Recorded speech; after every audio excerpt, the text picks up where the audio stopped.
नमस्कार दोस्तों, स्वागत है आपका आपके अपने YouTube चैनल कष्ट हरण में। मित्रों, आज हम भगवद गीता के प्रथम अध्याय के श्लोक नंबर 24 और 25 पर विचार करेंगे।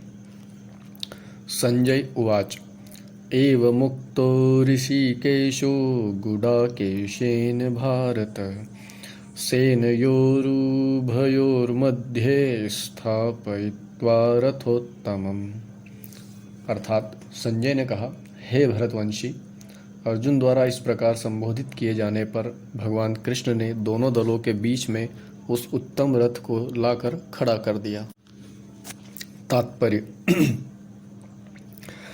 इस श्लोक में अर्जुन को गुडाकेश कहा गया है। गुडा का अर्थ है नींद, और नींद को जो जीत लेता है वह गुडाकेश है। नींद का अर्थ अज्ञान भी है। अतः अर्जुन ने कृष्ण की मित्रता के कारण नींद तथा अज्ञान दोनों पर विजय प्राप्त की थी। कृष्ण के भक्त के रूप में वह कृष्ण को क्षण भर भी नहीं भुला पाया, क्योंकि भक्त का स्वभाव ही ऐसा होता है। यहाँ तक कि चलते अथवा सोते हुए भी कृष्ण के नाम, रूप, गुणों तथा लीलाओं के चिंतन से भक्त कभी मुक्त नहीं रह सकता।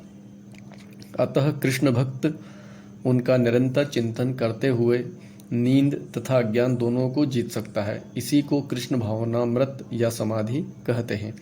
प्रत्येक जीव की इंद्रियों तथा मन के निर्देशक अर्थात ऋषिकेश के रूप में कृष्ण अर्जुन के मंतव्य को समझ गए कि वह क्यों सेनाओं के मध्य में रथ को खड़ा करवाना चाहता है। अतः उन्होंने वैसा ही किया और फिर वे इस प्रकार बोले। श्लोक नंबर 25 भीष्म द्रोण प्रमुखतः सर्वेषां च महीक्षिताम् उवाच पार्थ पश्येतान् संवेत्तान् कुरुनिति। अर्थात भीष्म, द्रोण तथा विश्व भर के अन्य समस्त राजाओं के सामने भगवान ने कहा कि हे पार्थ, यहाँ पर एकत्र सारे कुरुओं को देखो। तात्पर्य समस्त जीवों के परमात्मा स्वरूप भगवान कृष्ण यह जानते थे कि अर्जुन के मन में क्या बीत रहा है। इस प्रसंग में ऋषिकेश शब्द का प्रयोग सूचित करता है कि वे सब कुछ जानते थे। इसी प्रकार पार्थ शब्द अर्थात प्रथा या कुंती पुत्र भी अर्जुन के लिए प्रयुक्त होने के कारण महत्वपूर्ण है।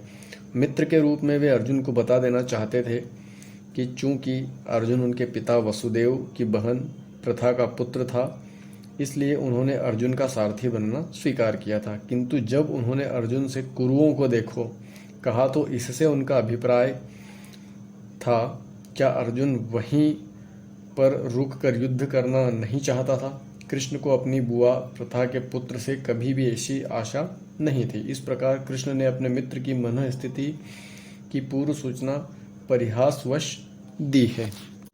हरे कृष्ण।